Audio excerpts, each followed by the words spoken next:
Voting is one of the most important rights and responsibilities that U.S. citizens have. It is our duty to choose the best candidates for the job. For democracy to work, we must make our voices heard. We must make informed decisions.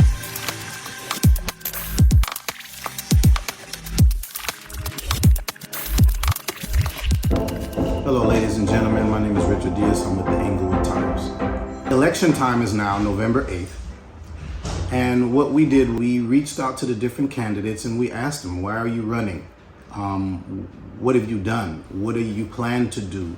And how do you plan to make Inglewood better than it is now? And what do you plan to do for the people and the residents of Inglewood in the future? We spoke to the different councilmen, mayors, candidates, people who are running for those positions in District 1, District 2, and for our mayoral candidates. And we spoke to as many of them as we can find, and we asked for their views. So what we did was a series on this. We put the information together in terms of videoing, asking questions, and we want to share that with the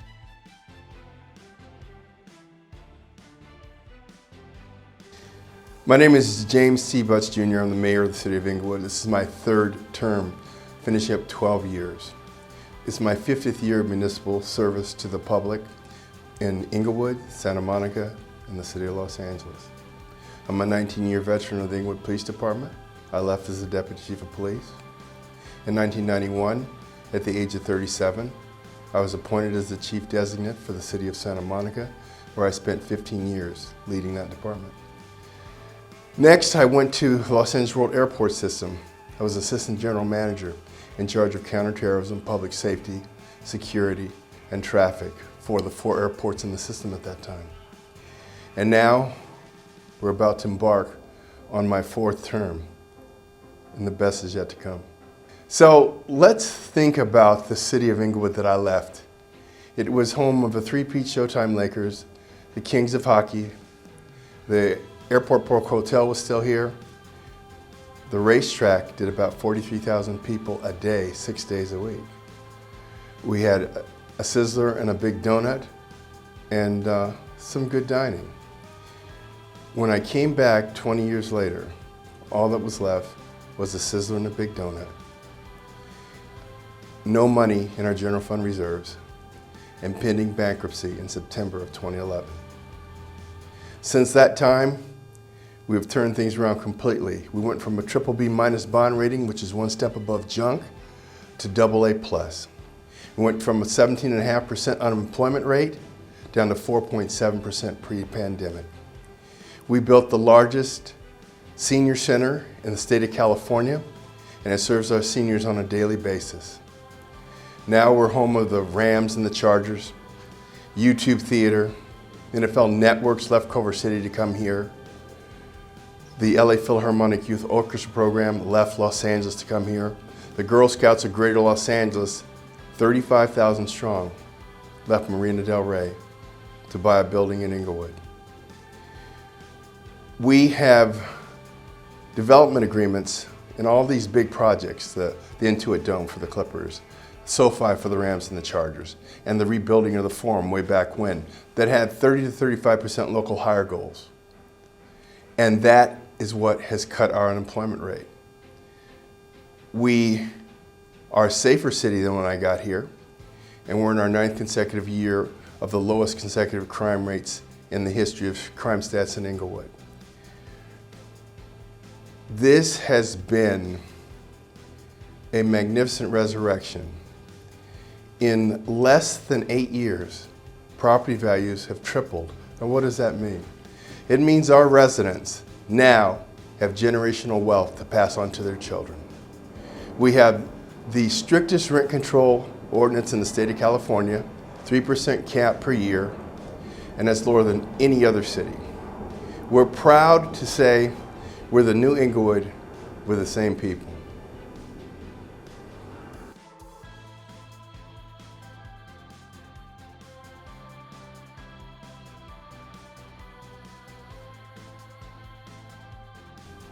So here's where we are.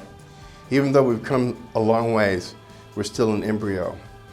We'll have 4 hotels coming up in the next 5 years, 4 major hotels coming up in the next 5 years.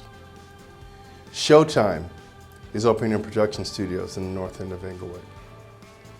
We are gathering together grants for the ITC, the Inglewood Transit Connector, an overhead conveyance that will connect the K-Line station at Market and Florence, and it'll go over Market Street, over Manchester, over Prairie, with stops at the venues. Now, why is this important? Because this modality will move 12,000 people an hour, and it will make mass transit in the county something that is a desirable thing, not an esoteric concept of about mass transit. Something that's good for people, other people, but not for me because I want to drive my car. By being connected to the K-Line, you can get on a metro train in Santa Monica, in West Hollywood, downtown Los Angeles, connect to the ITC at Market and Florence, and go straight to your venue. If you were out of town, say you were in Arizona, Las Vegas, and you wanted to see your team that day play, well, when they finish the People Mover that's going to connect to the K-Line over on Aviation, you can fly into LAX, get on the People Mover from the CTA, get on the K-Line, connect with the ITC, go and see your game, and go back the other way without ever having to rent a car or get a hotel. Inglewood will be the sports entertainment capital of California.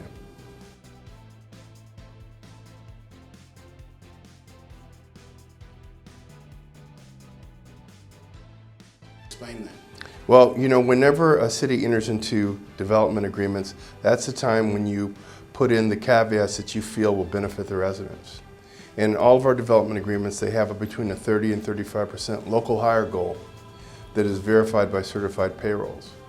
We also have agreements with the union that Inglewood residents don't have to wait in seniority lines to get on these projects. We had about 3,000 people a day working on SoFi, and about 1,200 of them were Inglewood residents. So not only have we looked out for our residents as it comes to employment, we've also modernized our parks.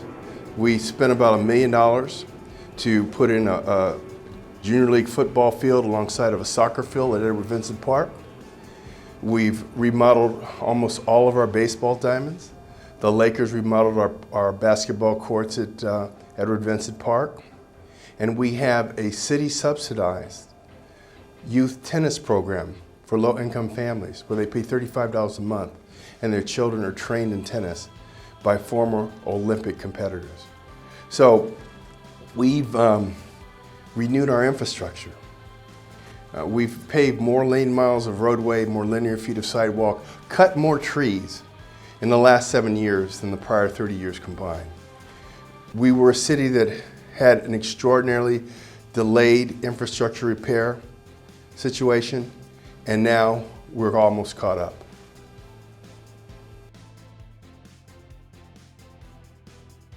Well, here's what cities do. They renew infrastructure, provide public safety, provide youth recreation and development services, libraries, parks, and there really isn't any more that we can do than what I've named for you. We've totally overhauled the infrastructure of the city, our waterways, our sewers. We used to trim 600 trees a year when I got here. We have a 19,000 tree inventory. That meant you got your tree trimmed every 20 years, whether it needed or not, every 20 years. Now we trim 6,000 trees a year. So here's what we've done. We've overhauled our parks infrastructure. We're about to spend $6 million on our main library to redo it. We are a house on fire when it comes to playing catch up for all that Inglewood was denied in the past. We're a city of self-determination now, and we are the fastest growing city in the United States of America.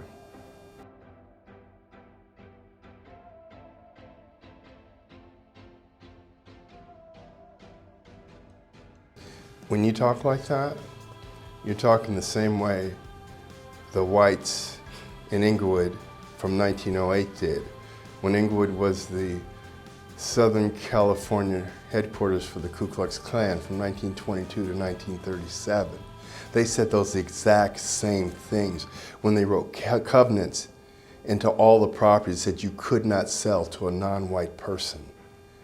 That is so abhorrent, that concept. Now here's what's happening. Classic gentrification. When you have an impoverished area and people of a higher socioeconomic means, it isn't a racial term, it's a socioeconomic term. They move in, they upgrade the properties become more valuable. People that didn't come there to do business, to build businesses because there's a clientele there now. And then the people that could afford to live in that area can't live there anymore. What's happened in Inglewood is not gentrification. We raised our own property values. No one has to leave unless they choose to sell their property. And when they sell their property, it goes for more than the asking price. And it's not just people of other races that are buying here. We have Grace Park. Those houses go from between 1 million and 1.3 million. 60% of the buyers are African American. You're not witnessing gentrification. We're 92% black and brown. And we have people that formerly would not think about buying in the city of Inglewood, wanting to be part of this community. So that's not gentrification, that's capitalism. Thank you very much for this conversation and for this interview. It was a pleasure.